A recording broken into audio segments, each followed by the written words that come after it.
Every drink has a story. Every shift has a moment that sticks with you. Good, bad, or completely insane, behind the laughter, the chaos, and the clinking of the glasses, that's where the real stories live. This is Bartender Bangaz, where we pour out the truth straight. No chaser. What's up, everybody, and welcome back to this week's episode of Bartender Bangaz, where we get the craziness, the chaos, and the stories all in one. This week, we got a special episode for you. It's almost 3 guests all in one. He's a chef, he's an owner, and he's a bartender. We got Mitch from Spycoast Patchogue right now in the building. What's up, and welcome to the show, my brother. What's going on, sir? How are you? Good, man. It's nice to meet you. I've heard a lot of good things from a couple friends about you. Likewise. Same swimming pool, been a couple times, know the same people. Yeah, dude. You've supposedly we're in for a real treat today. How'd you get involved in this business? We always start off, throw out your credentials. Where'd you start and what built you to kind of getting into bartending? Started as a barback at the Harvest in Montauk. But my family owned a bar growing up, Neptune's, in the Hamptons. So like that was like immediately was the goal. Like I got to do this and I got to do it just like them. And then that turned into, all right, like I want to go out and have like the craziest experience I have, because they had actually sold it, so I couldn't even go work there. Yeah, like, I've heard of Neptune's. I never got to go. Yeah, I was like at the cutoff. I was coming home from college like that summer. I was gonna be like going out there to do it, the whole thing, and like my mom called me like Easter. Oh, and some other good news, you know, they sold Neptune's, it's great. And I was like, oh my God, now I have to go become a garbage man instead. Yeah. So I did the garbage, and then that got me to Montauk. Okay. Bar backed out there, bartended, they taught me everything. What spots did you work at over there? The Harvest, I was there for a couple summers, in and out, and then I always worked during the week. So it was like the call-in, if they needed anybody, I could kind of do it all. Right. And then, no, I had reached out to... my partners now. I was finished up with a job in Manhattan, and I was like, I got to go back to the restaurant business, and I want to go like and do it like for real. And there was the opportunity was Port Jeff Spycoast, so we all did that together. They brought me in, a lot of sweat equity on that one, and then did that for 4 years. It was great. Had an opportunity to come down to Patchogue and kind of do what I had always wanted to do in terms of like full service bar restaurant, epic cocktails and like awesome food, but at like a more casual, relaxed level. So like sports bar, but fun and not. And so the like, first one was in Port Jeff. Yeah, the first one was in Port Jeff. And that's still open or no? No, we sold that in June. Okay. And now we just have Spycoast Patchogue. And then the group that I'm associated with runs a couple other places. We do a Brother Jimmy's in Orlando together, and then Fire Island Beach House and 7 Beach Lane in West Hampton. Oh, cool. Yeah. Oh, wow. Damn, so you're all over the place. Mostly, yeah. I'm only at Spycoast, but there's always opportunity to help out if people need help. So that's kind of cool. Oh, that's See awesome. what else is going on. And so you open up this spot. You want to try to focus more on a full-service restaurant, you're saying. Yeah. Was Port Jeff a smaller? Port Jeff was tiny. It was like probably like this pole, like down, like just galley, like a shoebox. Bar. Yeah. And it was great. I mean, had some of the best times ever. Right. But it's a bar, it'll always be a bar. And I wanted to get more into like the food side of things. That I had like a craving for that, because I felt like we had done such good stuff with the strictly drinking side. That we could definitely like, okay, I think we've got this narrowed it like set, and let's see if we can do something else. And so here you're the chef. Yeah. An owner, and you don't bartend anymore? Very rarely. If someone needs to come in late, or I got to cover a day shift, I will. All right. It takes a lot to get me to go back there. Yeah. But I do have fun when I do it. But so in Port Jeff though, you only bartended. Yeah. So what got you into being a chef? We were actually I was at the Fire Island Beach House. I was bartending. It was like the beginning of the season, so like June. Right. And the two guys they came up to me like mid breakfast service, like, yeah, we can't do it. Like we can't do it. We've been here a couple days. Like, just didn't want anything to do with all of a sudden. Like, they kind of knew what they were in for, and I don't know what it was. And I was like, it's Monday. I was like, it's like literally the first Monday that we're like open for the week. Right. I was like, all right, like what? So I'm pacing back and forth. I'm like, what are we gonna do?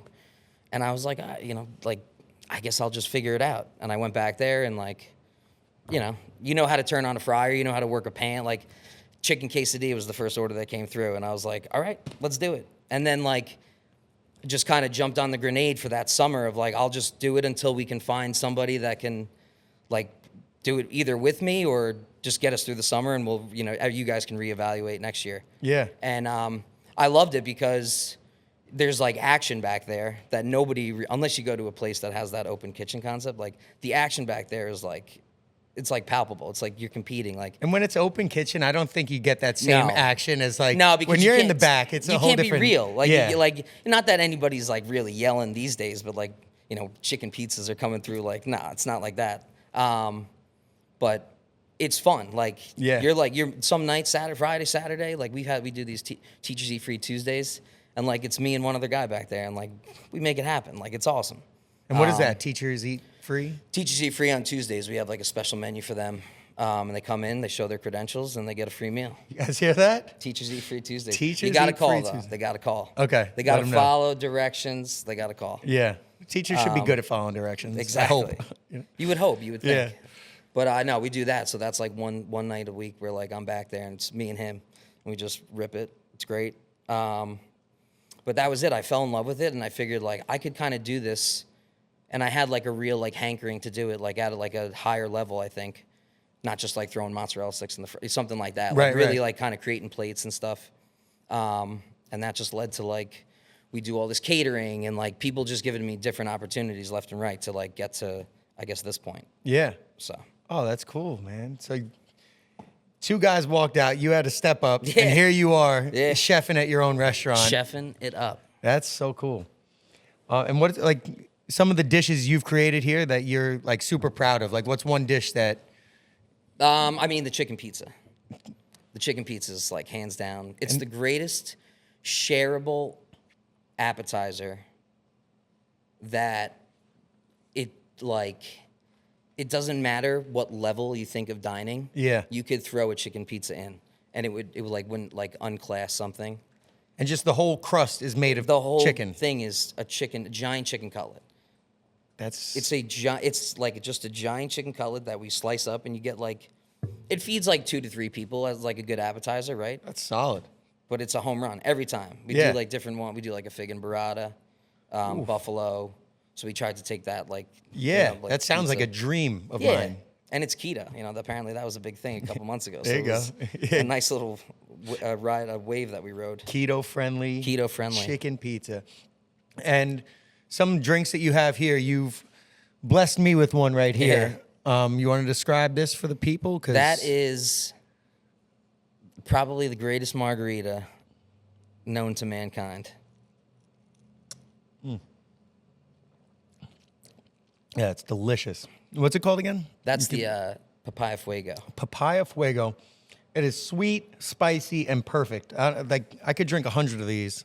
And if you take the spice out, it's exactly like drinking yellow vitamin water. Yellow vitamin water. I've been drinking you guys for years. Come on. Dude, that is a top tier drink right there.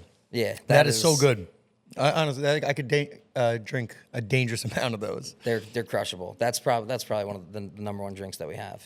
And you told me about another one earlier. What was it called? The Pink Panther. That's Panther. a gin-based drink. Okay. I started in Port Jeff.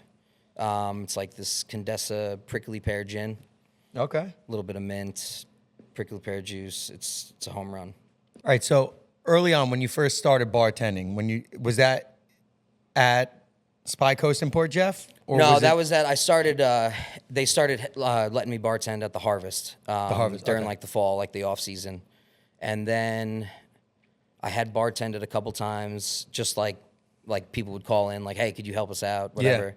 And then it was right. I hadn't like bartended in probably like a year then we opened up Port Jeff Spycoast. Okay. But it's like riding a bike. Right, yeah. Once you know it, you know it. But when you first getting started, when the Harvest first started, like your first couple shifts. Crazy. The first bartending shift I actually had to do. Yeah. Where I was like making drinks. It was one of the first weekends of the summer. So this is like, It was the national, the U.S. national championship at like Shinnecock. Okay. So however many years ago that was, and Montauk was packed with all these people that were coming out, and it was me. I was bar backing, and one bartender, Susie, the greatest. Shout out Susie. Shout out Susie. Yeah, she was me and her, and there was like 4 deep at the Harvest bar. And if you've been to the Harvest, you know it's not a big bar, like it's a tight bar. Okay. And 4 deep there, 3 deep there was like insane. And she was like, you got to jump on service and do service. And then all the waitresses, like all the girls were like, all right, put this and this and do that and this and like just figure it out. And at the end of the night, we sat down at the bar. And this is like when you know, and I think like every kind of person that goes through it could definitely like relate to that. Like you get through it, you're sitting down, they count the money, they give you the money. And it's like, so what'd you think? And you're like, oh my God, this is amazing. Yeah. Like, yeah, sign Once me you get up. a look at that money. Yeah, that's it. What's the first drink you remember learning how to make that was like not just a Jack and Coke, A vodka margarita. soda, a margarita? Margarita for sure. It's a basic margarita. Yeah, and it was at the Harvest, and she taught me the majority of. She was like the motherly bartender that took me under her wing, and showed me like every drink you could imagine. Yeah, that's so important to have. Oh, Yeah, good lady. the margarita. That was, it turned into the Papaya Fuego. Right. And what you have a drink that was like the toughest drink for you to learn? One like you just couldn't grasp? I still can't grasp it. It's like what are those, Sex on the Beach? What's the difference between a Sex on the Beach and a it's a Malibu-based drink? Bay Breeze? Bay Breeze. Bay Breeze are like a Sex on the Beach. Yeah. I have no... I couldn't A Sea Breeze and sea a breeze, Sex, yeah. and a Bay Breeze. So when somebody told me once, the sea is salty like grapefruit, and the bay makes you think of like coconut. So think of It's that so as ridiculous sweeter. that's yeah. my two things. Like I should definitely know those, but for whatever reason, my brain it's like dyslexia. I have to think of that though. It doesn't just come to me naturally. I have Sea to Breeze. think like, wait, hold on. Okay. Go stand by the bay. Yeah. What's a drink that somebody could come in and order from you and it screams trouble? Like you're like, oh no, like this person's gonna be an issue. It's always the drink shot combo that scares me. Okay. Yeah. All right, I'll take a dirty martini. I want it extra filthy, and then let's get a shot of the best tequila you have. Like you're like, oh my God, like what is this guy about to do? Yeah. They're just getting started. Yeah, just like one of the like what? Well, let me check the time. You're doing this double. All right, maybe it's a Friday, but like yeah, that's always the. It's always the one. Yeah, I could see that. They come in for the double whammy. Something's going on. Especially when they're like, next round, another double. Next round, another double. You're like, oh shit. Yeah, he turns like Matthew McConaughey in Wolf of Wall Street. Just going back to back on drinks. And then what kind of bartender would you say you are behind the bar? Are you like chaotic? Are you friendly? Are you just like head in the ice and serve? Friendly and like always looking for like, it's tough because like you got to know, this is like the biggest thing I think, and maybe you can attest with me. It's like knowing when to leave conversations with customers that you have at the bar, but like also like when people are having conversations that they don't necessarily want a bartender involved with.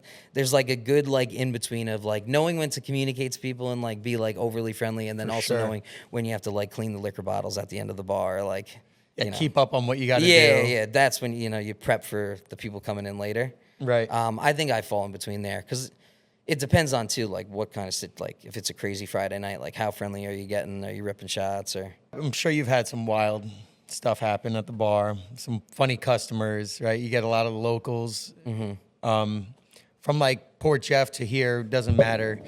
What are some like fun locals that you've gained a relationship? Like, is there anyone that stands out in your mind that would never be hanging out with this person if it wasn't for you meeting them at the bar? I mean, Principal's actually one of those guys. Okay. I met him. He set us up. Joe Principal. Shout out to him. He's one of those guys for sure. You would never really meet up with him in real life, and then he's a principal. Yeah. Yeah. You meet at the bar and you guys become close friends. Yeah, no. Him for sure. One of the best regulars that like you could meet and like when they come in, like this guy knows my name. Like that's awesome. Is Walter Yost. Shout out Walter. If you know any like major sports moment, like picture, Okay. he took it.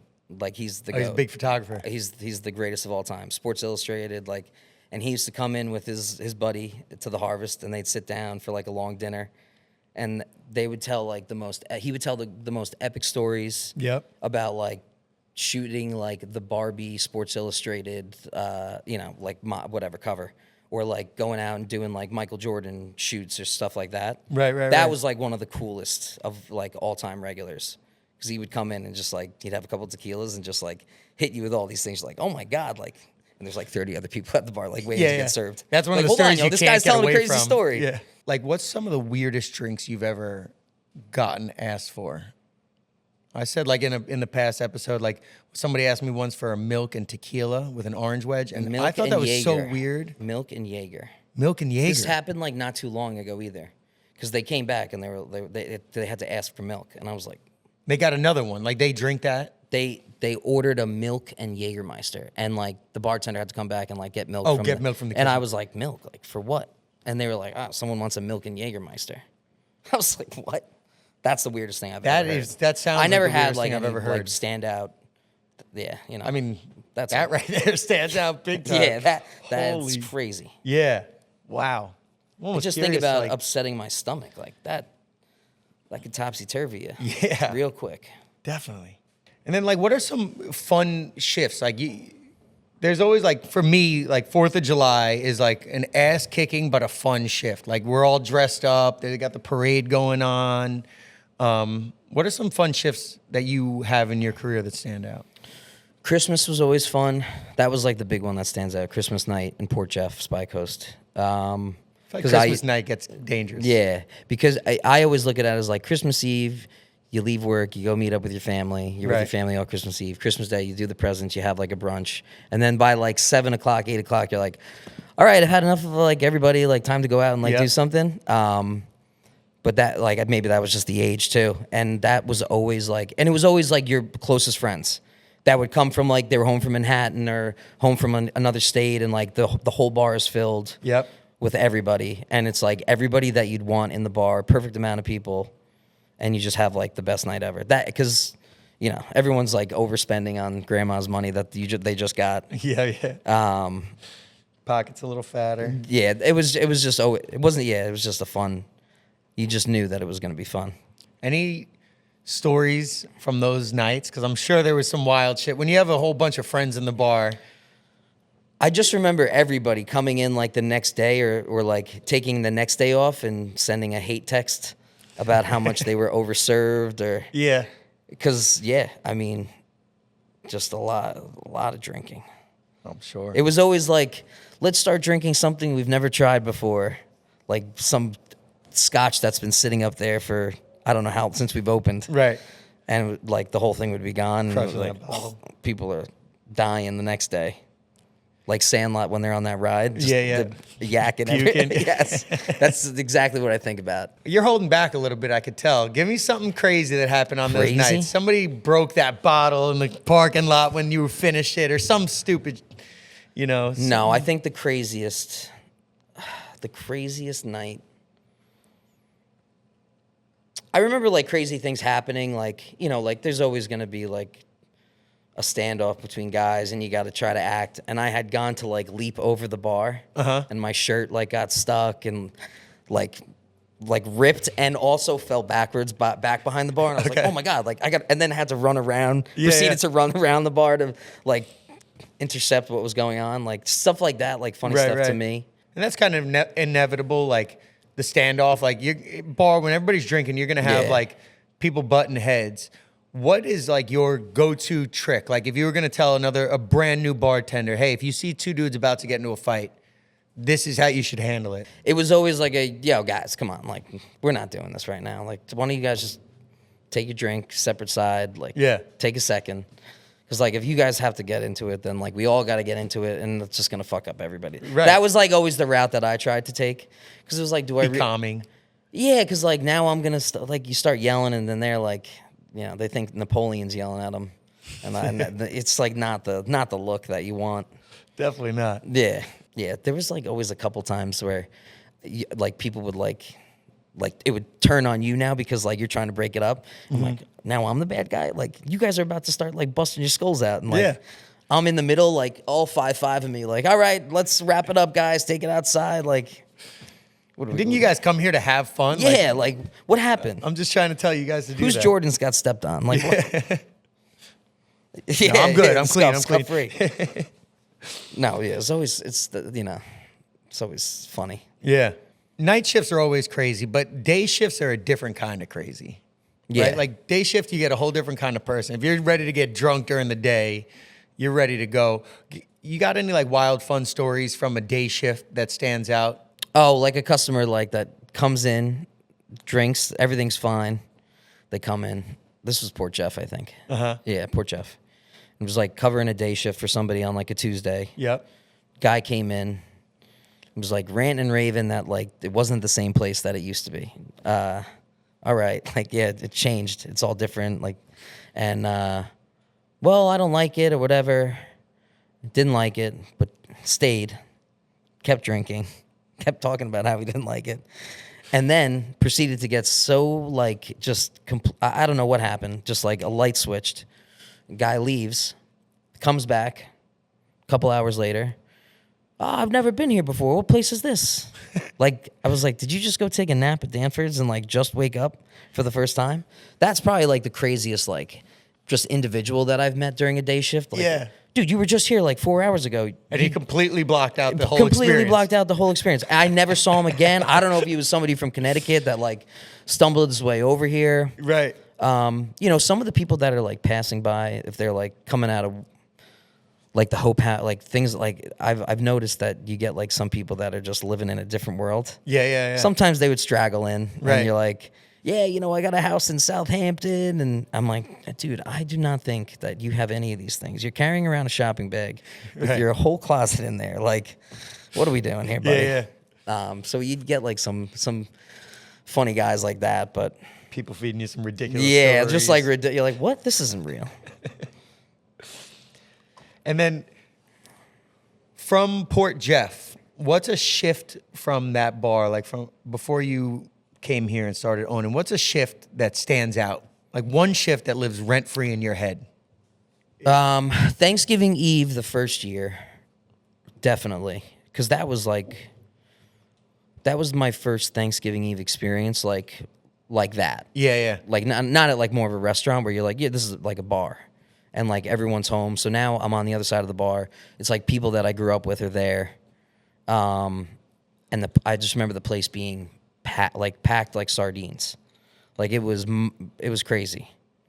And I think just like the sheer volume like of that night, like just overwhelming. Like, oh my God, like, and like you do it, you got like a bunch of good people with you. Yeah. Fun, but like controlled fun, like, and really just kind of like ringing everybody. Like that was like, oh my God, like let's see like what we can do here. Yeah. That was fun. You're friends with a lot of people you work with there too? Became friends? Yeah, definitely, for sure. And so like in that atmosphere, you do like a lot of pranking and stuff? Yes. Playing around? Yeah. Give me some good pranks that stand out, you know, that you've pulled or have been pulled on you. Oh, the gin in the yellow vitamin water, the bartender, Sarge, he used to do it to me all the time. Like, and like I just never learned, I guess. The rack gin, he would open up my yellow vitamin water at the end of the bar, and he would pour rack gin in it, and he would put it back. He would close it back up.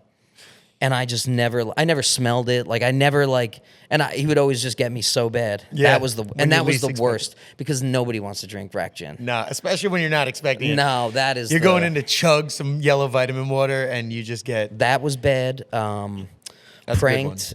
4th of July, a couple years ago in Fire Island. It was the summer I was chefing it up. Okay. It was 4th of July. So it's the next day. It's the next morning. It's like 7 o'clock, and one of the owners came into my room with the general manager at the time, and they busted open the door. Ah! And he's like, "Yo, what are you doing? You got to get up. People need egg sandwiches. What do you?"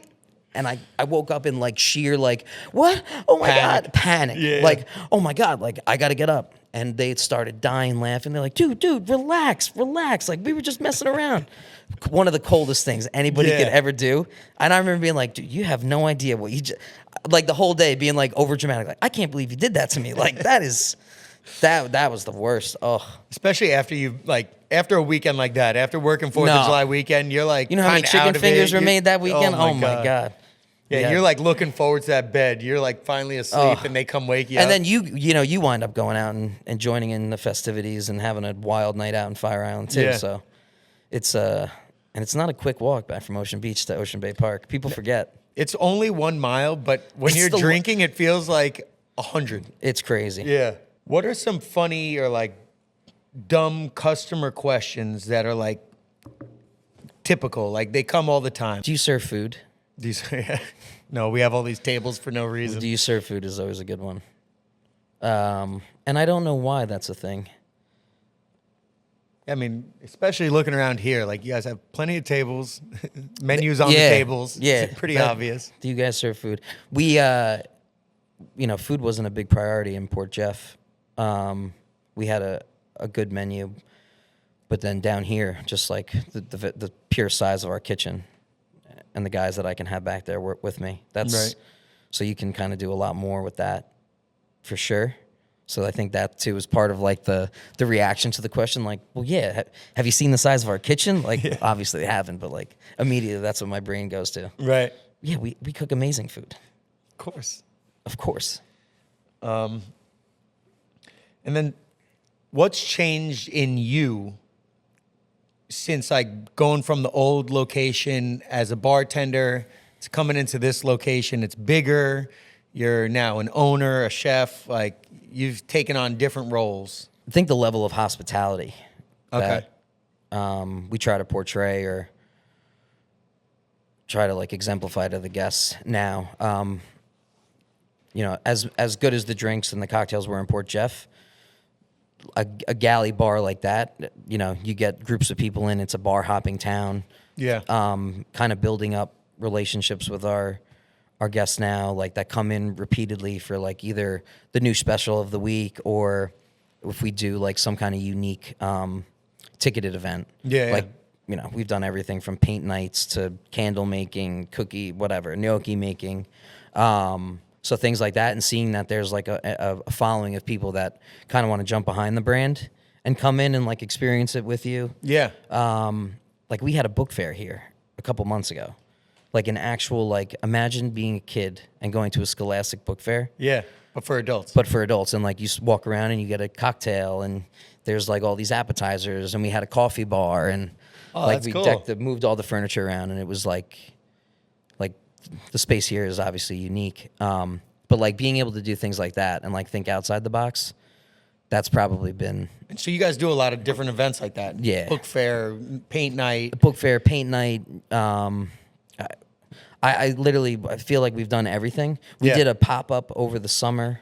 I jungle-fied this place with a friend of mine. She owns a florist shop up in Miller Place, Margaret's Florist, and crazy in here. Like didn't even look like hanging plants and palm frites and everything, and did like a special like Italian like limited menu night, things like that. Like that's cool. Place was packed, stuff like that. Like just try to change it up and keep it fresh. Right. Oh, that's fun. And like, what kind of skills helped you out from like, what did you learn as a bartender that's now you've brought over, kind of prepared you for being a chef? Like, prep. Yeah, that's huge. Prep is the most important thing.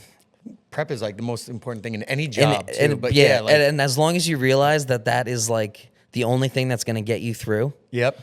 Then you're good. But prep, starting as a bar back, like knowing how much to stock, right? Yeah. Like you did it. You got it. How much wine are we going to go through on a Friday night?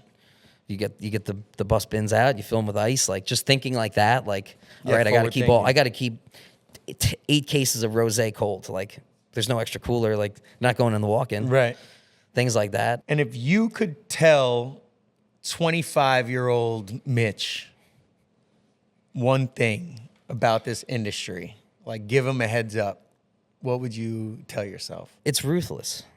It doesn't stop. Mm-hmm. There's no days off unless the place is completely closed, but there's still time for you to come in and get ahead. Yeah. That's it's a ruthless but like very, very, very rewarding thing to be a part of. Especially when it comes down to like creating things for like parties or events, special events, like being on that side of things. That like, and being able to like be the one to put it together for them and like host it, you know, that like, it's like a memory for people. So it creates like a nice like, oh, this is cool. Like we're doing this for a good reason. Like you like that like level of satisfaction because you know you did a good job. You put, whether it's you're having an engagement party and you're putting like a drink menu together for them that they don't know about, or a slideshow, like those like little details, like you know that they make them so much happier. Yep. So it like in turn makes you feel good because you know you did a good job. Definitely.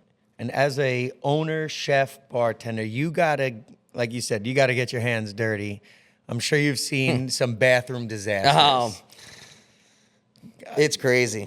Give us a good story. Give us something that stands out.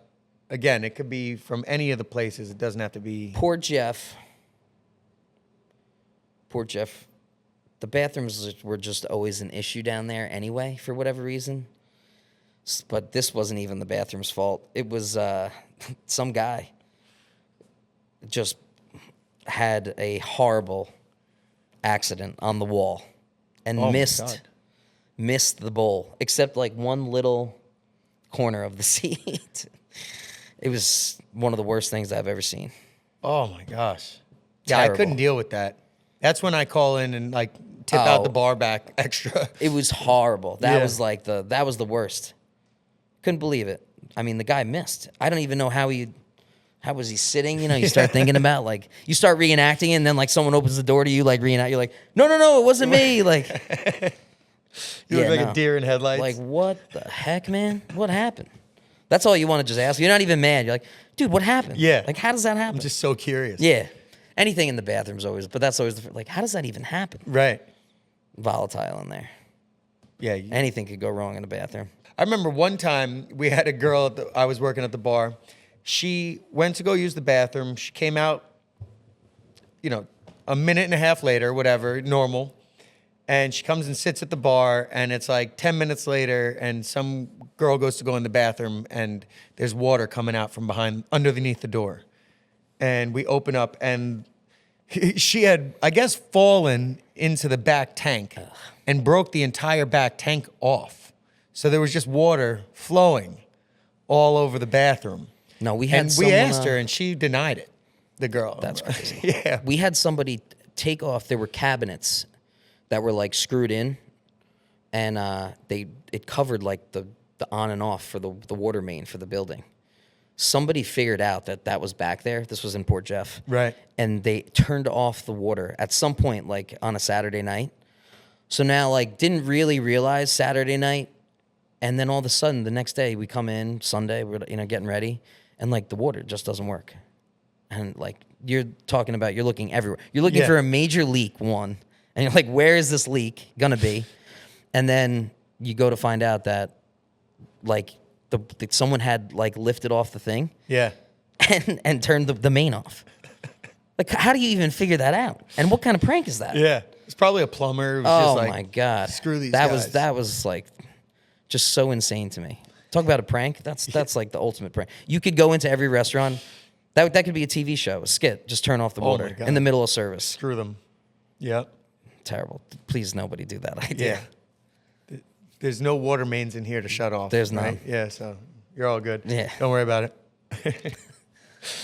Give me some crazy stories from back when you were a kid, though. When Montauk, you were out there so in it Montauk, was like I'm sure you had some wild yeah, nights. like people would come out, like that surf lodge was getting big. Yeah. And the bartenders would always take my money at the end of the night, Uh-huh. and they would go, "Okay, you're going to the point." So say I had like $200. They'd be like, "All right, here's 60, and we'll take the rest." And then they'd have it for me the next day. I went into work, so I didn't spend it all. Yeah. And this went on the whole summer. So like they kind of took care of me like that way. But like there was a couple times they had to like drive me home, and we'd have like the maraschino cherries, and you're driving by like Surf Lodge on like they're doing like a whiteout party. Uh-huh.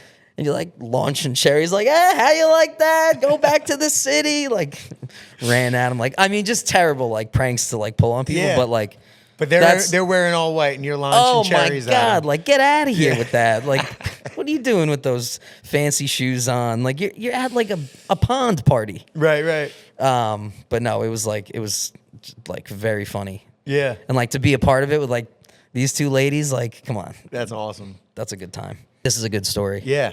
So I was living out there. I was coming home from work one night, and I was like, oh, everyone's going to Liars. Like, we'll stop at Liars. Pull in. I lived around the corner from Liars, so I was like, oh, I'll walk by the harbor and everything. And I have a night, 2:00, leave, get out of there. I go for a run the next day to go pick up my car, and it's not in the parking lot. And I'm like, come on, like, there's no way. Like, I know what I did last night. I wasn't out of control, like, blacked out, anything. Dude, where's my car? Where's my car? Yeah. I go in. I'm like, hey, did you guys, like, move my car? Because maybe it was blocking the boat lift that you have. And they were like, what are you talking about? Like, get out of it. No, we didn't move your car, Mitch. I'm like, yo, I think my car got stolen. So now they got to call the cops. And, like, now I look like the bad guy because we got to call the cops at Liars. And, like, they call, and there's no cameras, no nothing. Like, it's old school dive bar. Right. Locals only spot. And the cops show up. They go through the whole thing. Like, and I'm like, the whole time you're trying to process, like, oh my God, my car actually was stolen. And, like, I'm not going to get it back in like 20 minutes. Yeah. As these guys are getting in the cop car, ready to leave, the car is driving by on Westlake. And I'm like, yeah, that's the car. And I yelled at the guy, I'm like, that's the car right there. I could see like the pink Morning Fresh air freshener hanging from the rear view. Right. The guy stops, who's driving my car, backs up, pulls in, gets out of the car. Hey, what's going on, man? Hey, what's going on, man? I'm like, what do you mean, hey, what's going on? Yeah. You stole my car. I had no idea who the guy is, like, no nothing. Obviously went through some kind of shenanigans in my car. And I was just like, dude, just Dirty like, Mike and the boys. get out of here. Yeah. Just get out of here. They're like, do you want to press charges? And I was like, no, like, I just want to go to work. Like, this is crazy. Wait, so how did he get it started? I must have left my push to start key like, in the center car. console. Okay. Yeah, it's Montauk, you know. Who's going Right. to steal a car? And He will. yeah, he stole it. And I remember, like, I go to work. I tell the story. Nobody believe. They're like, get out of here. What? Like 2 days later, whatever, in like the local paper.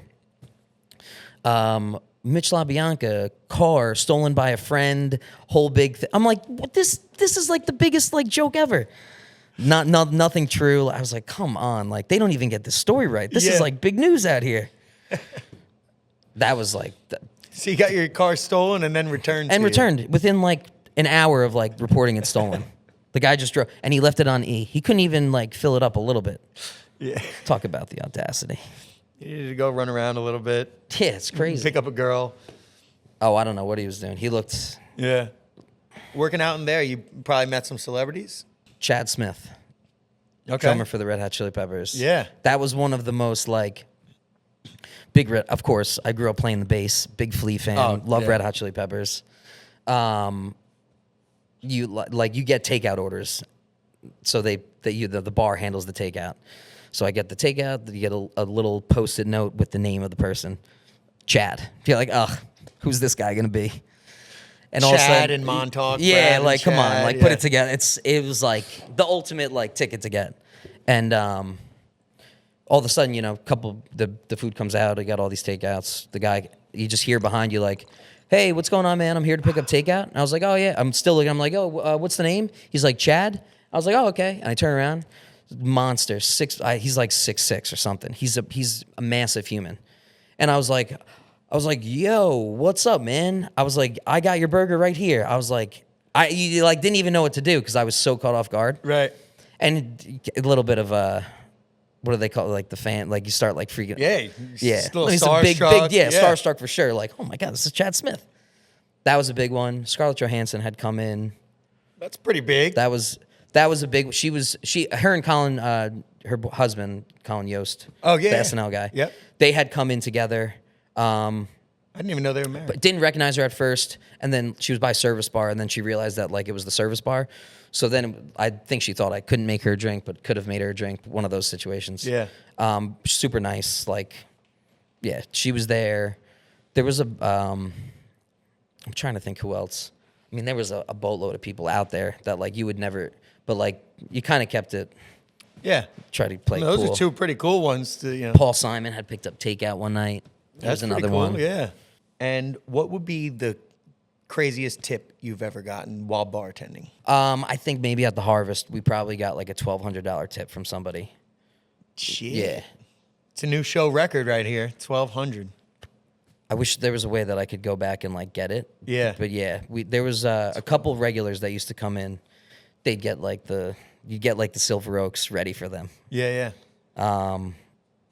And what was like did they have a huge bill or did they just hook you guys up? It was like the end of the season. I think they weren't coming back, so I think they had like thanks for a good season. yeah, one of those things. Yeah.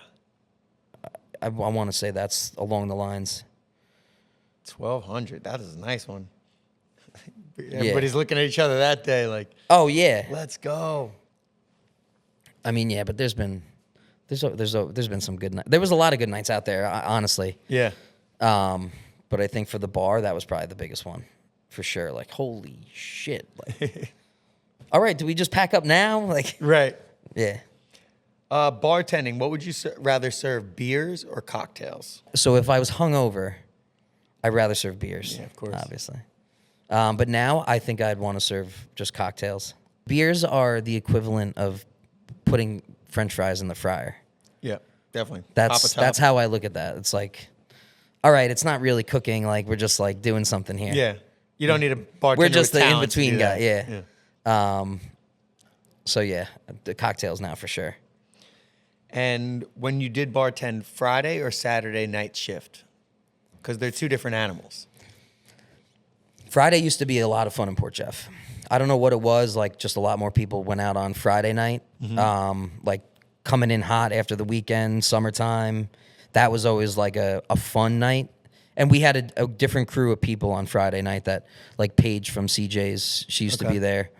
And then another guy, Sean. But yeah, Taylor actually I think she was Friday for a couple times. So it was like me and the two of them or whatever. So that was like a fun group. Right. Saturday was like an all-day affair. So it was like, all right, like, but like it was always fun. You had to make it fun. Yeah, yeah. And down there it was, you know, it was a long bar.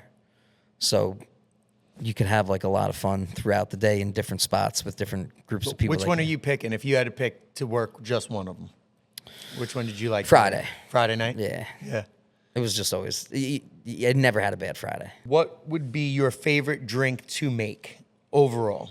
My favorite drink to make is a margarita, for sure. Like a flavor. First one you learned. First one I favorite learned. to make. It's, I feel like once you get it down and like your margaritas are good, and that's like the only thing you want to make for people because you want them to just keep drinking them. Yeah. I love making like an old fashioned or something like that, but like I like to do it now with like, now you take another like level to it and you like cook some like crazy simple syrup and like throw that in the mix and like make it a whole experience making a cocktail. Right. But that's just, you know, quick go behind any bar, it's a margarita. Margarita. What's one word to describe Patchogue drinking nightlife, or like Patchogue's nightlife? I mean, wild. Wild.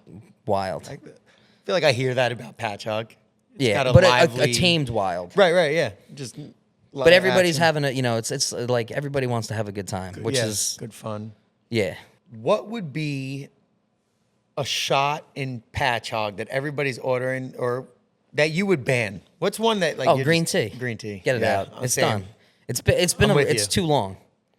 It can't. It's like 4 years of this green tea stuff. I don't see it going anywhere either. I know. It's crazy. People love it. It's a lot of batching. Yeah, and it's like I feel bad for the people. It's not that strong. It's not strong at all. Actually, it doesn't really taste like anything either. If you want to drink like an Arizona iced tea, green tea, like go spend the 99 cents. Yeah, save you a bunch of money. Yeah.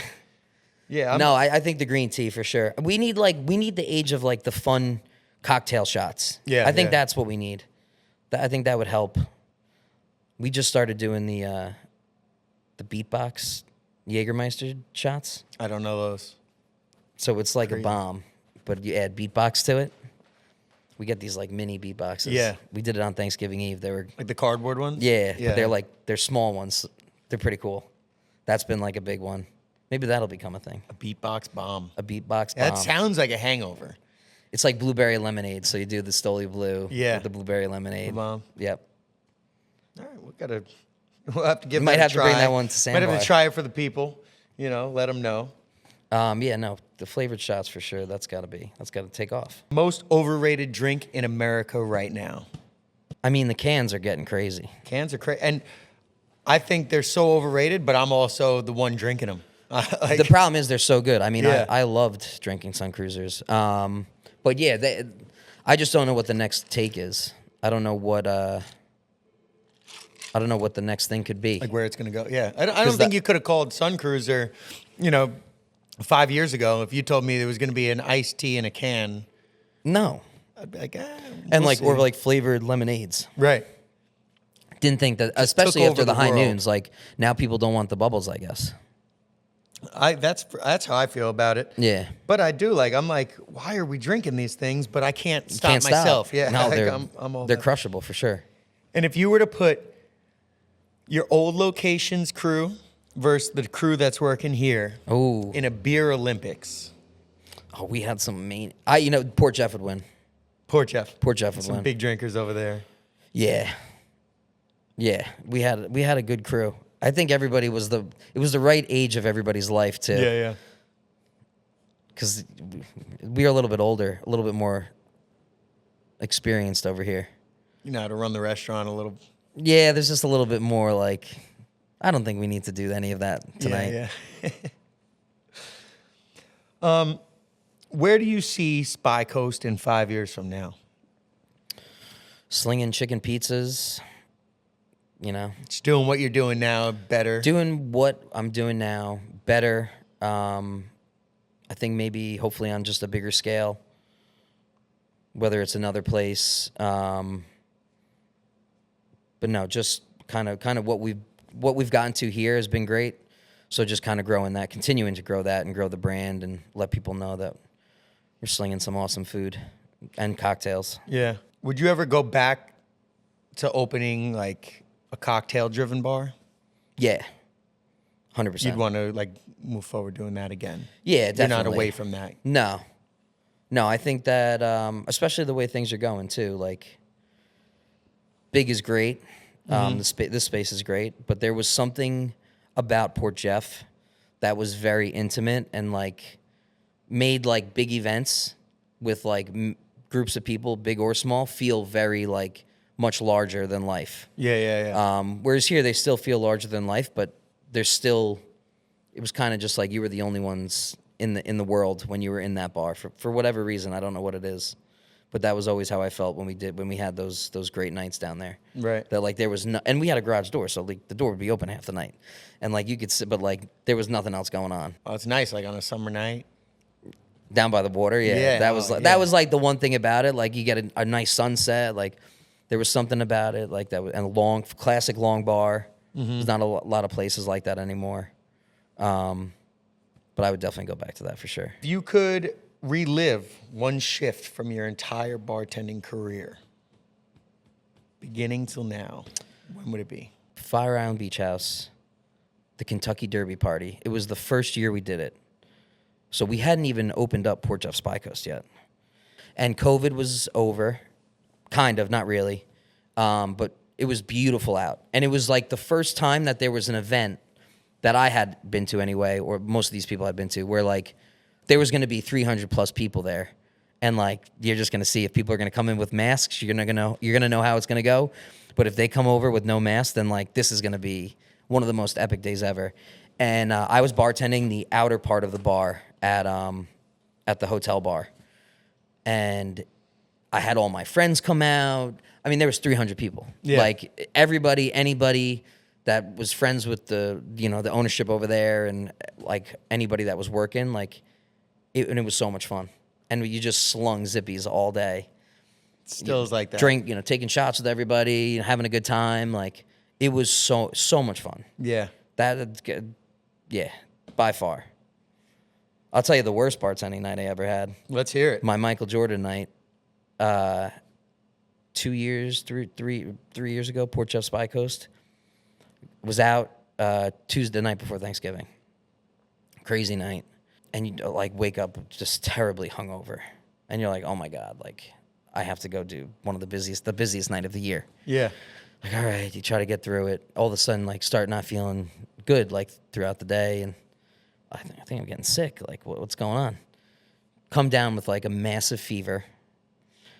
And then, like, you're like, I can't not go. Like, I'm going to work. So whatever's happening is just happening. Yeah. And you just got to power through.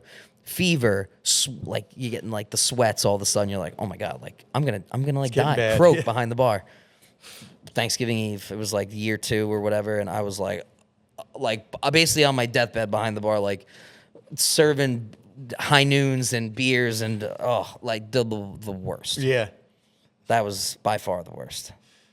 It looking into your eyes right now, I can see the pain. PTSD, Yeah. like totally. You're going back there like, oh shit. And then like if you had like the craziest story that's happened to you, whether it's like a customer that did it or a coworker or just your own screw up. Crazy. Give me, like just when I asked you to be on this show, what stories came to mind that you're like, oh, I got to talk about this? So we had, this was a couple years ago. This was Port Jeff Spycoast. It was like that first summer. So I had just finished up at the beach house cooking, and I was like let to leave Fire Island for the first time. And I went back to Spycoast on a Thursday, and I bartended. And it was a very like casual night, nothing crazy. Noticed that there was a very nice lady at the bar from the beginning of the night and like wound up staying all night. So you get to know each other, right? Hey, how's it going? Oh, what's going on? Are you single? Are you single? Yes, yes. Having a good time. Wound up like getting in an Uber at like 12 o'clock, shutting down the bar and going to gossip with her. I can't believe what's happening. Yeah. A really good friend of mine, I won't name names, I had told him what was happening, and he had Venmo'd me a bunch of money to bring with me to the strip club. Yeah. So now you're like, oh my God, like I'm going in there like a madman. Like this is going to be crazy. Go in, have the most epic night with someone that you'd never met before. Don't know. Like someone you just met that night. like just vibing, like, oh yeah, she seems cool. Like, here, let's do it. Yeah. Having a great time, throwing money on the stage. Like, this is crazy. Yeah. Getting an Uber, go home, wake up the next day, never see, talk, whatever. Like, craziest by far, like 24 hours, just like what had happened. Yeah. Yeah, for sure. So you go from bartending, meeting this cute girl, going to the strip club with her. And she was like older. She was like an older girl. Yeah. So I was just like along for the ride. Like, you needed to get away from whatever was going on. Sure. Right. It was like Tom Cruise and Cocktail for a night. And she never talked to you again. Never spoke. I don't even think she was She from used like. and abused you. Yeah. That's awesome. It was just like not even like anything like crazy, just like a fun night out with somebody. Right. That you never met. Could write a script about that. There you go. Well, I mean, Hollywood. yeah. There's It's something insane. there. Definitely. No, Yeah, that was like bartending, the kind of opportunities it gives you and like people you get to meet and like experiences. the things that you get to experience just going out one night. Yeah. Like, it goes back to what I said before. Like, you have no idea what's going to happen. Right. Could be the best night of your life, but if you don't do it, like, How will you ever know? how will you ever know Yep. what's out there? No, for sure. That was when I think about all like the funny nights and like Yeah. I could tell you 100 stories. Like, Yeah, tell us a couple. We, give us a couple stories. couple funny ones in Montauk. I was working Friday night Montauk on bar backing. 22 years old, Ann and Susie behind the sticks, and they ran into each other like at the corner of the bar. Susie went down hard. Oof. And she was making a Kettle One martini, and I remember the blue cheese olives. If you know blue cheese olives from the industry, Yeah. they used to come in a crazy bag that was very funky. They've changed it all now. There's all these like better versions, but this brand of blue cheese olives that we had at one point out there were wild, and it was vile. So we had a joke behind the bar, like the blue cheese olives, like don't touch them with your hands or like any kind of skin contact. Right. And she's got the blue cheese olives on the kegerator, and the martini, she gets leveled. The martini goes up in the air, splashes on her face. The olives on the kegerator fly up in the air. So now I'm like standing there. I watch the whole thing happen, and now the olives are flying in like slow motion above and like about to. I'm like, oh my god, they're gonna hit her right in the face, and like ploop ploop, the blue cheese olives right on her face, and I like lose it, like like no way. Yeah. Now the other bartender starts dying laughing, and she gets up. She's like, oh my god, we got a full bar. It's Friday night in Montauk. Like, people are like, what is going on back here? Probably got like wasted for like a good like 5 minutes with all the kettle that had like fell into her eyes. Right. It was like we could still talk about that night and like still like die laughing just thinking about how Nobody funny. caught that on a camera? No. If there, you know what? That would have been a good one to ask. We should have looked. No, that would those nights with them were like, you know, you would go out every night out there. Yeah, I'm sure. And there was one night where like the whole staff was going to a wedding for somebody. And those are, again, though, some of the best times when the whole staff has a party to go to. like and a bunch of 'cause you get Montauk to hang locals out of work. at a wedding. Yeah. I dropped a bunch of them off because I didn't really know the girl until like it was already her wedding, and she was like, "Do you want to come?" And no, I'm good. So I had dropped a bunch of them off, and I wound up going out myself. And they had asked me explicitly like not to go out and be hungover the next day for work. Sure enough, went out. Sure enough, was the most hungover I ever was to go into work. Sounds right. And they came in late, and I had like not even really set up the bar like I told them I was going to, and the look on their face like we trusted you like to like get us through. And I was like, yeah, like I don't know what to tell. That was like the worst night for everybody that was working. Yeah. They had so much fun that night and came in and just hated and like you. the bar especially was just like that was like, yeah, that was the worst. That was a good one though, but it was funny. Yeah. Stories like that. Those make the good stories. Yeah. Any others you want to toss at us? Any others that come to mind, please. Don't hold back. Reggae Sundays out there. It used to be a lot of fun out there. It's kind of changed, so. But a lot of my fun. You're starting to sound old. You know, it's the no drinking anymore, and the 3 kids. That really dampers the nightlife action. Papa. Yeah. But yeah, once you get older, you're like, oh yeah, things have changed. But when I was young, it was like this, you know. I'm only 31 and like talking like I'm like 50. It's like, I don't even know if I could go out. Like the thought of being hungover, like after doing some of these things, then having to go to work or like perform like that, it's like, oh my god, like how was I even doing that? Like, it's like the equivalent now of like we used to do all these big catering orders out of Port Jeff Spycoast, and Port Jeff Kitchen was like 10 by 10. We do like these massive orders for like 400 people, like Philly cheesesteaks or whatever. Right. We'd be out all night, like, you know, like the night before or whatever, like just closing the bar down. It's like, well, I'm already here, so let me just get the ovens on and like I'll go home and sleep for like an hour and a half and I'll go back and like things like that. Like I don't think anybody, or I don't hear about anybody in the industry anymore, like doing like things like that anymore. Oh, that happens for sure. I got to see it, yo. I haven't been around anybody doing it. I feel like anybody in the industry knows those, like. They know it and they keep it to themselves. Yeah, yeah. You know, you've known to push through those. Oh, you're just like, well, like, we just closed. It's 3:00. You're like counting the money. You're like, all right, I guess I'll throw the fryer on and get some chicken fingers fried out. Like, yeah. What's one rule every bartender should follow when dealing with the kitchen? Be nice. You know, most of the guys back there haven't seen the sun today yet. You know, they're not really talking to anybody. We're just listening to the same playlist we've been listening to for the past like 2 weeks. But you know, it's fun though too. Like, it can be so much fun if you just interact with people and like engage. Yeah. But I have a good crew here, so being on the line is like definitely an experience, because kind of running everything from back there and then step out when I need to step out and talk to people. Right. But anybody that's working in the restaurant and they're just dealing with people in the kitchen that may be a little bit grumpier than other people, get them a coffee. If you go out and get coffees for the staff, don't forget to get the guys in the kitchen the coffee. I mean, that's something that's like embedded into everyone's here. Like if you're going to grab a coffee from Coho or Southdown or whatever, like just ask the guys in the back. Like they probably want something. Not the same Cafe Buscello we've been drinking every day. Right. It's the things like that. Yeah. They want to be, because they want to be a part of it too. Gets forgotten about a lot. Yeah, they want to be a part of it too. That's the biggest misconception, is everyone thinks that they don't really want to be involved because they chose to be in the back of house, but They want to be a part of this family. yeah, they're cooking the food. They're bringing people back in. Oh, that's good. Yeah, yeah. Well, Mitch, I could not agree with, I think, every answer you've given today. It's you've given us some great stories. Thank you for coming on the podcast. Make sure everybody checks out Spycoast. Spycoast Patchogue, 76 West Main Patchogue. Street.